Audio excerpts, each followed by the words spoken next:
আমাদের শহরপুর চালতেতলা শ্রী শ্রী শীতলা মায়ের পূজা উপলক্ষে এখানে শ্রী হরি ঠাকুর আছে আর এখানে শ্যামা মা আছে। তো মঙ্গলবারে পুজো হয়েছিল, আজকে তার প্রসাদের দিন। তো আমরা এখানে প্রসাদ নিতে এসেছি, তো মায়ের দর্শন তোমাদের করিয়ে দিলাম। তো প্রসাদে কি কি আয়োজন আছে চলো তোমাদের দেখাই।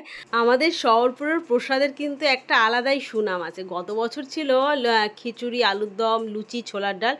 এবছর প্রসাদটা একটু অন্যরকম, খিচুড়ি, আলুর দম, ফ্রায়েড রাইস। আলুর দমের মধ্যে কিন্তু বড় বড় সয়াবিনও ছিল, দারুণ সুস্বাদু হয়েছিল।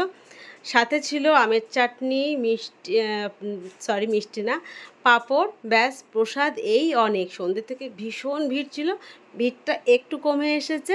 তো তারপরে কিন্তু দেখো আমার মেয়েও বসে পড়েছে, সাথে বান্ধবী। আর এই জায়গাটা আমি বসবো একটু ফাঁকা হলে।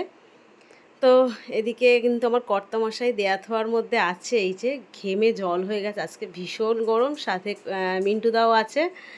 লোকজনের মধ্যে ভিডিওটা করছি বলে তো কর্তামশাই কিন্তু কিছু বলার সাহস পাইনি।